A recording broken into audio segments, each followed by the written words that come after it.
Well, Oregon's Big Ten schedule of the future came out for each of the next 5 years, actually, on the week we play our future Big Ten rival in Washington. Some thoughts on that. Here we go.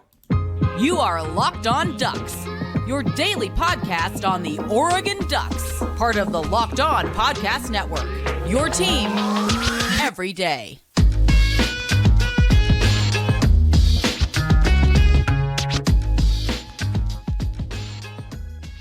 Yes, it is that time once again for Locked On Ducks. I am your host, Spencer McLaughlin. Thank you so much for making this your first listen or your first view of the day. Part of the Locked On Podcast Network, your team every day, and your number one source to stay up to date with the Ducks. So if you have not already, like, comment, subscribe, rate, review, please and thank you wherever you listen to or watch this show. Lots to get to.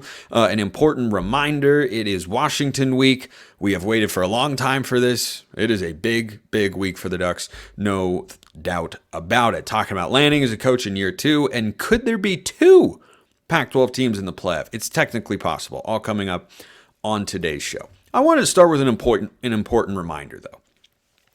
I got several questions about this, and I'm a man of the people.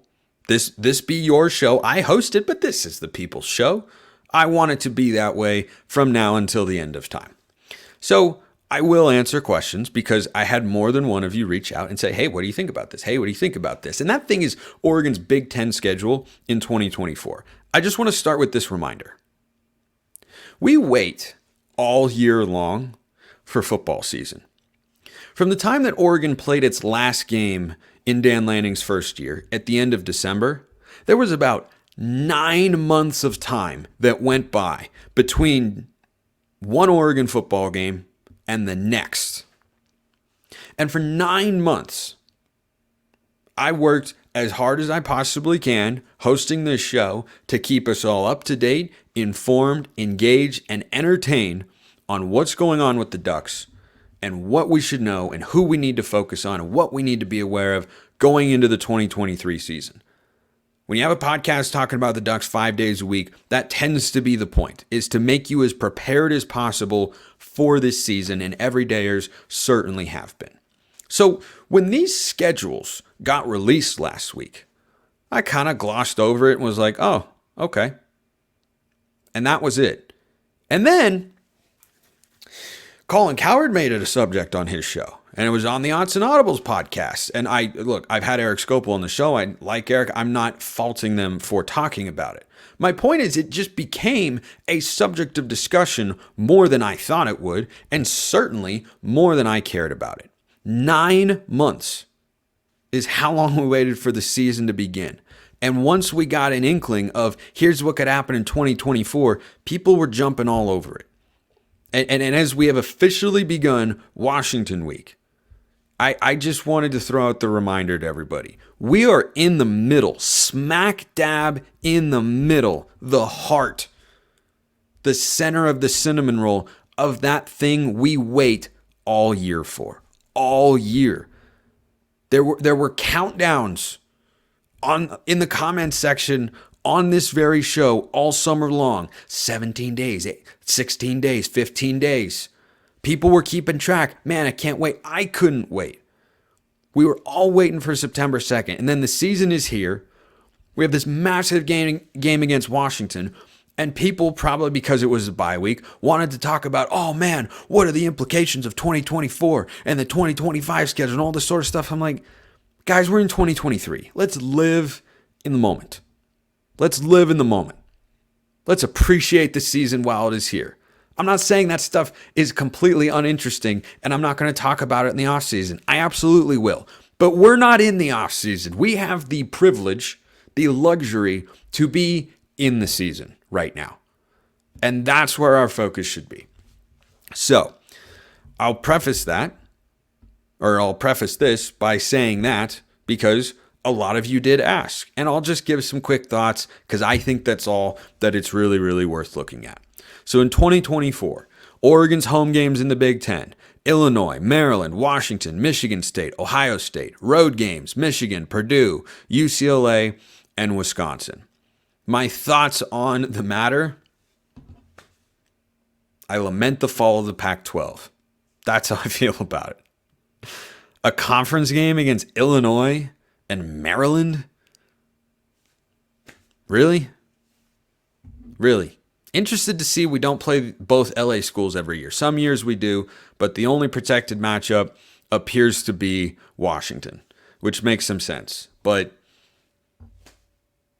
I don't care for all the realignment. I'm glad Oregon has found a conference where it can be competitive financially and, from a competitive standpoint, in terms of the caliber of competition they're going up against. I am not glad how they got there. I do not like going to the Big Ten. I looked at all this and I honestly thought it feels weird. It feels wrong because it is weird and it is wrong in more ways than one. So I can't stand that. And like the schedule, I barely thought about it. And then it was all over the place. Shows and comment sections and Twitter and mailbag questions. And I was like, are we not in the middle of the season right now? Are we not? Playing Ohio State is cool for, television networks. I don't work for a television network at this point in time. And God willing, I will one day. But even then, I would have wanted to call Pac-12 games. And now I'll have to call whatever is available at that time. But I don't know when that'll happen, so we'll just kind of have to wait and see. Another thing on the scheduling front. This from Steven. Spencer, longtime subscriber and daily listener. First time commenting. That's the modern version of longtime listener, first time caller. Love it. With the new Big Ten schedule coming out and taking the non-conference schedule into consideration, there are no openings for Oregon to play Oregon State until 2030. Do you think Oregon will be willing to break any of their contracts with previously scheduled non-conference schools to continue the rivalry, or should we expect the rivalry to be dormant for the next few years? Well, contracts can be canceled. That is not an uncommon practice. Before we knew they were going to be conference foes, Ohio State once upon a time canceled a home and home with Michigan, or with Washington. Michigan canceled a home and home with UCLA. The Wolverines and Buckeyes had to pay a fee. I don't know if Ohio State did because they're joining now, but Michigan definitely, because they were supposed to play a home and home with UCLA in 2021 and 2022. They canceled that because they're a bunch of cowards and they wanted to have a cupcake non-conference schedule, which I find to be repulsive. Scheduling is the biggest problem in college football, always has been, always will be, and can get better in conference realignment and such, but still, it is a problem in the non-conference slate. Michigan had to pay Washington for that, or had to pay UCLA for that, rather, because they canceled the game, lost out on some TV money, and you don't get as much interest from fans and everything like that when you're playing North Carolina Central, which is a team that UCLA played this year. So I just look at that and say, it's certainly possible to go to Boise State maybe and say, hey, what if we pay you a couple $100,000 so that we can play Oregon State, who we'd also probably paying to come to Autzen Stadium? I would think you'd do it as a home and home. I would like to see that happen. But here's the thing. Same reaction I had looking at the Big Ten schedule. This feels weird and wrong. You know what would be weird and wrong? Not playing Oregon State in a football season. Well, if things already feel weird and wrong, I don't have any evidence at this point in time to show me that Oregon State game is a high priority to be preserved. Now, I think we're waiting on conference resolution for the Beavs and Cougs. We have to know what they're going to do before any of these decisions can get made, right? Before they set their schedule for 2024, they have to know what conference they're playing in, what sort of assets they do or do not have access to, what teams they're associated with. I would like for the rivalry to continue. It looks pretty bleak right now. It looks pretty darn bleak, because we schedule these games in the non-conference slate so far out in advance. And this is, a negative externality that I didn't even foresee when I'd held that opinion as of the moment I got out of college and first got on the air as a sports talk opinion host. I have always had this perception about college football scheduling. And now this is just another downside to it. Is like the Civil War in the Apple Cup might be done after this year, until things change again in a few years. I could definitely see, and I would say right now it seems more likely that those two matchups go away for a little while. Perhaps they could come back one day. Lanning said publicly, yeah, we'd like to have it continue. That's not a definitive statement of we're going to continue doing it. That's, we'd like to. Maybe they actually would. Can they actually make it happen? Is it in their best interests? Those are conversations that are far above my pay grade, to be sure. You know what's right in the wheelhouse of my pay grade, though? Talking about Athletic Brewing, because Athletic Brewing Company is changing the game. Look, Oregon didn't have a game-changing moment because they didn't have a game over the weekend. Arizona, though, almost had a game-changing moment, or 5, that won them a game against USC. Noah Fafita was outstanding, so we'll shout him out here on the show. Just like there are game-changing plays every Saturday, Athletic Brewing Company is changing the non-alcoholic beer game. Their brews are great tasting and award-winning. They beat out full-strength beers in global competitions. Over 50 styles of craft non-alcoholic beer, including IPAs, Goldens, Sours, and more. You can find Athletic Brewing Company's non-alcoholic brews at a store near you or buy online at athleticbrewing.com. First-time customers use code LOCKEDON to get 15% off your first online order. That's code LOCKEDON at checkout for 15% off at athleticbrewing.com. Near beer, exclusions and conditions apply. Athletic Brewing Company, fit for all times. The second segment sip is also fit for all times. It's most appropriate between the first and second segment, hence the name. Let's get into it. Mailbag. We're going into the subtext community, which is how you get a priority mailbag question, by the way. There were other mailbag questions that I'm, of course, still going to answer on the show this week. And then questions came in via subtext, and man of my word that I am, that is a priority mailbag situation. So they go to the front of the line. You can join the Locked On Ducks subtext community in the description wherever you're listening to or watching this show. You can also comment on YouTube. Hit me up on Twitter at smalls_55 or at Locked On Ducks. DMs and mentions are wide open. Mailbag questions always welcome. Got a lot to get to this week. Already excited for tomorrow's show because of it. Here from a subtext subscriber. Hey Spencer, good morning. I hope you're having a good day. I am.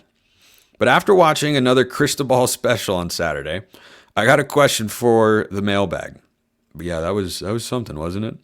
What improvements have you seen recently from our coaching staff, not just Lanning, from last year to this year and from game 1 to game 5 of this year? What grades would you give Lanning for each main aspect as a coach? Saw you give him grades earlier before the season started, wondering your updated grades going into the halfway point of the season. So, a few areas to grade a coach in. There's game management, there's recruiting. You can kind of have another one as, culture and such. And then there's scheme, right? Scheme and game management, not the same thing. Miami had a good enough scheme to win the game on Saturday. They did not have good enough game management. So scheme, game management, recruiting, and then, kind of culture around the program as well. I don't know how you can put the culture at anything but an A+ right now. I think I had adjustments as that category too. That might be the 5th one in there. I think the culture around Oregon football right now, I don't know, can it get much better? Recruiting, so that feels like an A+. Recruiting, I think at the moment is an A-. Did we all see?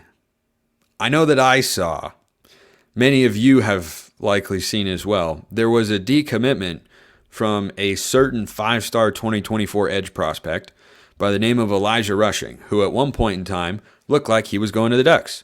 He then chose the Arizona Wildcats, who are a good football program, by the way. Jed Fish is doing a really nice job. He has now decommitted from the University of Arizona. How interesting. Goes to show you a couple things. Don't burn bridges, and don't stop recruiting until kids sign on the dotted line. Now, is this a guarantee that Oregon's getting Elijah Rushing? Nope. Other schools are involved, right? Brian Smith came on here, and I'll be talking to him on tomorrow's show about this very prospect. He said that it was Oregon and Tennessee, ended up being Arizona, caught him by surprise. Well, you figure Oregon and Tennessee will be in the mix, and others as well. So, and it was curious timing because Arizona just played an awesome game against USC. They played Washington tough last week. Everything about that program is trending up, and he has decided to decommit. We'll see. We'll see what happens. I think recruiting's at an A- right now, which is very good. Now remember, I consider C to be average, but recruiting has not been average for Oregon right now. Under Dan Lanning, a top 10 class last year, and if he lands a 5-star, whether it's rushing or Aiden Breland, that class will be inside the top 10 again. That is really, really good. Now, A+ would be like a top 5 class best in program history, A- is, I think, pretty appropriate. They're sitting number 13 in the 2024 composite rankings on 24/7 Sports. Game management, I think, has been really good. I mean, to this point, it's hard to look at the way Lanning has managed the game, when he's gone for it, when he hasn't, when he's made certain play calls. Like, what's been the big blunder this year?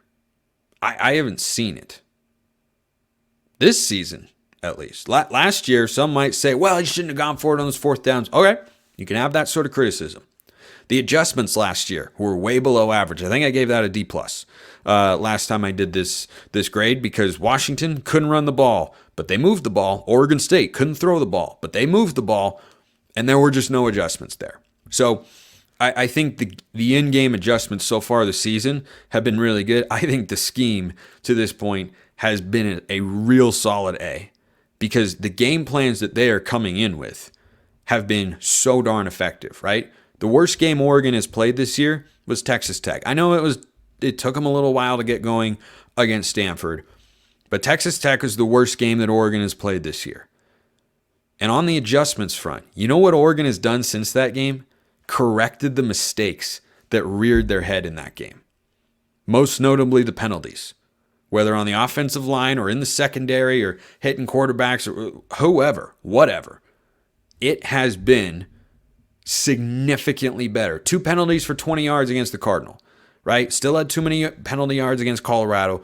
That has to remain low. You got to be under 50 penalty yards if you're going to go into Seattle and beat a really good Washington team.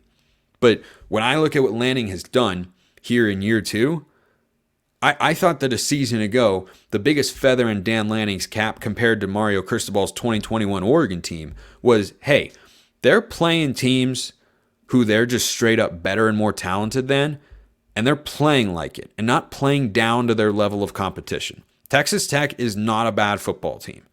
With Tyler Shuck there, they were a dark horse Big 12 contender, which was clearly a bit too much for them, though their one loss that's oh so bad, Wyoming's in the top 25 at the moment, just saying.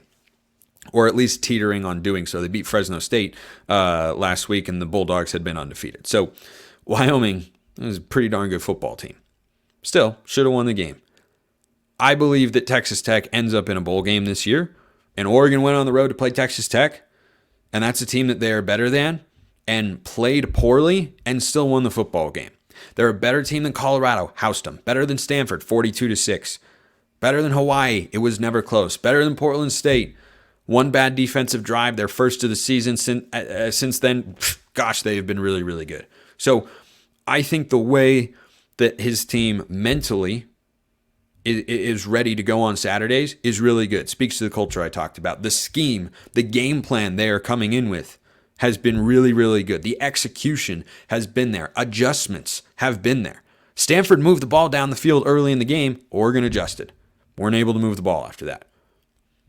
Colorado, it was just a dominant scheme, and they had better players too. Oregon did, and they just never let them move the football, right? A lot of really good things. They are beating teams who they are better than by the amount of points that they should. And we haven't always seen Oregon teams do that, right? Mario Cristobal team, like Miami's got a lot more talent than Georgia Tech, I can tell you. But they played down to the competition, and they had a ginormous blunder that we have all seen before. I cannot believe that happened again. Cannot believe it. I still cannot believe it. I don't know that I will ever be able to comprehend how he allowed that mistake to hurt his team for a second time. It is truly baffling. So I think that for Lanning, all the good things we saw last year, everything's just getting better, right? There were certainly areas where you say, hey, do you need to go for it on fourth down every time? Well, now he's got a defense I think he can trust. So in those big spots, he might be willing to punt the football or kick a field goal or what have you, because he trusts his defense to be able to make a play. I don't know if he fully trusted him a year ago. Boy, he should right now, because they've played really, really well this season. So you talk about development, you talk about growth, you talk about adjustments, game management, scheme, talent acquisition. It's all there right now. It's all there, and there's a big test in front of them this Saturday. Great question. Great question. Gosh, you guys asked fantastic questions. Here's one for you. Why haven't you checked out eBay Motors yet? Passion, drive, and patience. What brings home the winning trophy is also what keeps your ride or die alive. eBay Motors has everything you need to maintain your vehicle and level it up to peak performance. From superchargers, roof racks, exhaust kits, LED headlights, and more. Whether you're into speed, power, or style, eBay Motors has got you covered. With over 122 million parts for your number one ride or die, you'll always find exactly what you're looking for. And with eBay Guaranteed Fit, your part is guaranteed to fit your ride every time or your money back. That's simple. With eBay Motors, you're burning rubber, not cash. With all the parts you need at the prices you want, it's easy to turn your car into the MVP and bring home that win. Keep your ride or die alive at ebaymotors.com. eBay Guaranteed Fit, only available to U.S. customers. Eligible items only. Exclusions apply. All right, let's keep rolling. 2 more mailbag questions. This one from the SUBTEXT community as well. With Washington State losing to UCLA on the road, does that give you more confidence that Oregon will beat them later this month? Not more confidence per se. I was always confident Oregon would beat them. I still, as we look ahead to next Saturday, beyond the Washington game, which is when the Cougs come to Autzen, I still do believe that is the quintessential trap game for the Ducks in 2023. Washington State is a good football team. They have a really good quarterback who did not play well on Saturday. And the reason I felt it was a trap game is because Washington State has got a good coach, a solid defense, and a good quarterback. That can be a recipe to pull an upset or two, or just be a good football team, which Washington State is. Now, at no point in time, despite a couple select YouTube commenters, whose names I don't even remember at this point, it was so long ago, were pointing out to me that I was being too negative, saying we'd lose to Washington State. No, I don't think that. I'm just saying you have to be on your guard. Like, one way or another, Washington is going to be an emotional game. It's either going to be a massive letdown or an emotional win. There's no in between. It's one of those two outcomes. And they'll be coming back home for the first time in a month. A calendar month will have passed from the last game at Autzen Stadium to the next one. It's a weird schedule, but that's the way it works. Because you got the bye, you got Stanford, you got Washington. So the Cougs never had an offensive line that scared me. And I didn't really know what Oregon's defensive line would be. That's their big advantage, though, is Washington State couldn't do anything offensively because their offensive line was outmatched going up against UCLA. At Autzen Stadium, I love the Ducks' defensive line there. I absolutely love them in that matchup. But I don't feel differently about Washington State as much as I feel differently about UCLA, who could be a touch better than I thought, but also I think is a good but not great football team because their quarterback situation is limiting. Dante Moore is good, but he's a true freshman. He makes true freshman mistakes all the time. So I think the Cougs are the same team I thought they were. They have been better than I thought this season. And yeah, they had a stumble on the road last week. And if you struggle on the road against UCLA, you're going to struggle on the road against Oregon, certainly. And if you struggle with UCLA's defensive line, you're going to struggle with Oregon's defensive line. Those are probably the best 2 defensive fronts in the country. Washington's is in the mix for that as well. Washington State's, quite frankly, is really, really good. But I feel the same about that Washington State game. It's one that I predicted Oregon to win before the season. I still think they will win. I fully expect and would be surprised if they lost. That said, it's not a game that I think Oregon can look at and see it as Arizona State or Hawaii or Cal is not super good this year, or Stanford, right? It's not a game of that caliber. So my opinion of Washington State hasn't changed, and I think my view on them has just been amplified after last week, which is they are a good football team. They are capable of being dangerous. Their offensive line is not very good, and I love Oregon's defensive front. I like it a lot, and I think they can have a big day. Cam Ward, though, as we learned last year, He's tough to tackle. He's really tough to tackle. Last one here. This from Ryan. Hey, Spencer, thanks again for answering my question. You're welcome. I'm going to do it again. I asked last time. Oh, I forgot to finish that sentence. He said, thanks again for answering my question I asked last time. Do you think the Pac could get 2 playoff teams? Like if the title game is a rematch of the Washington Ducks matchup this weekend and the one-loss team beats the undefeated team? No. I say no, not because 2 teams at that stage aren't capable of being college football playoff caliber teams. I say that because the 4-team playoff, which is why I love it so much, provides the maximum amount of urgency for anything beyond the BCS model of 2 teams and provides an incredibly high threshold to get into the playoffs. So let's assume for a moment that the SEC champion is Georgia. 0 losses, 1 loss, or even if they go 12-0 and then lose the title game to like a 2 or 3 loss LSU team or something like that. LSU's not very good, but just as an example. Okay, let's say Georgia is in. Georgia's schedule is really easy.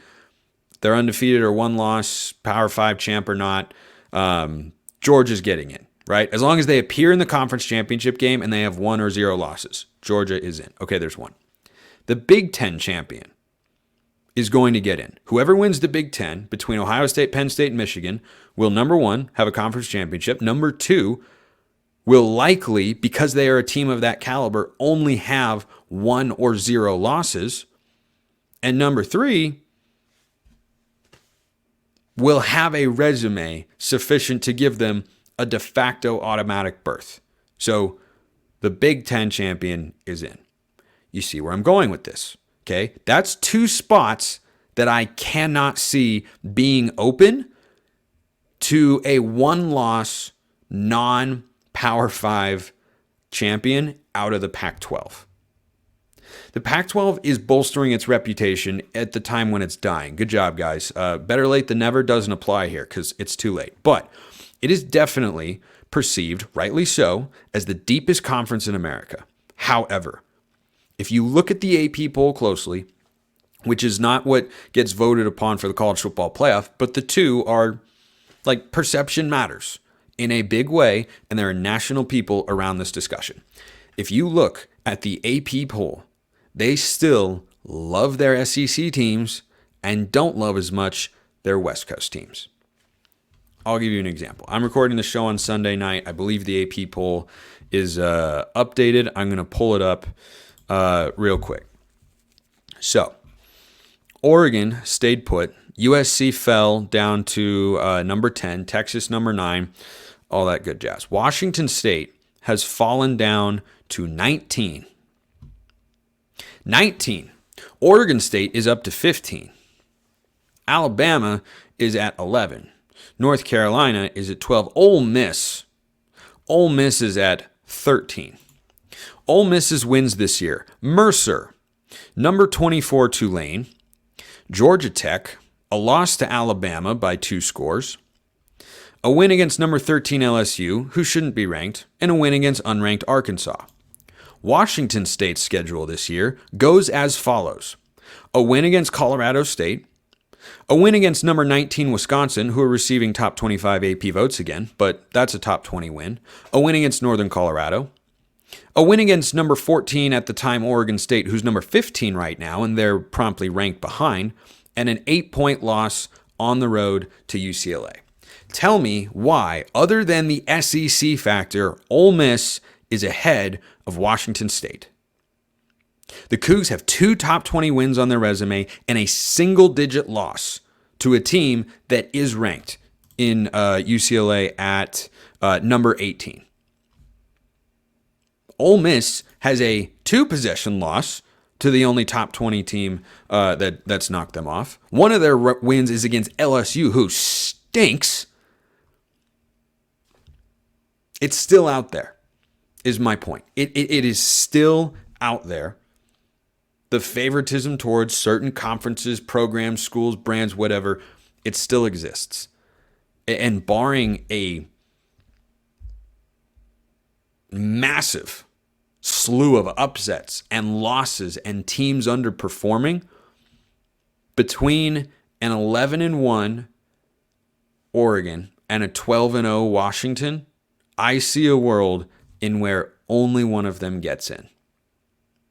And it's the winner of the Pac-12 championship game. I can see that because you also have Oklahoma or Texas vying for the Big 12 championship as a one-loss or an unbeaten. They'll be in the mix. Florida State out of the ACC, who had that big win early in the year against LSU. Doesn't matter how much LSU's brand diminishes over the course of this season, as we see that they're not a great football team. They should have lost to Missouri on Saturday. It's still out there. So Big 12, Big 10, SEC, if you have 1 or 0 loss conference champions there, they're getting in. They're getting in. So it is technically possible, yes. It is still, however, unlikely because of how the world tends to view West Coast football and also the nature of the 14 playoff, which some people would use to make an argument to expand the playoff. I would say it's just the opposite because I can't wait. It's going to be madness. It's going to be mayhem. But there is a hard-to-see world. You would need the Big 12 champion to have 2 losses. You would need probably another conference champion to have 2 losses.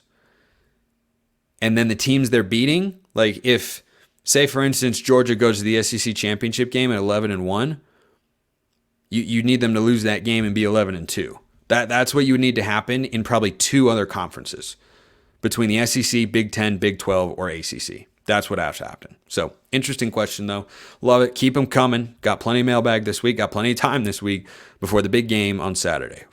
We'll get there. Appreciate everyone listening. I'll see you next time. Have a wonderful rest of your day, and go Ducks.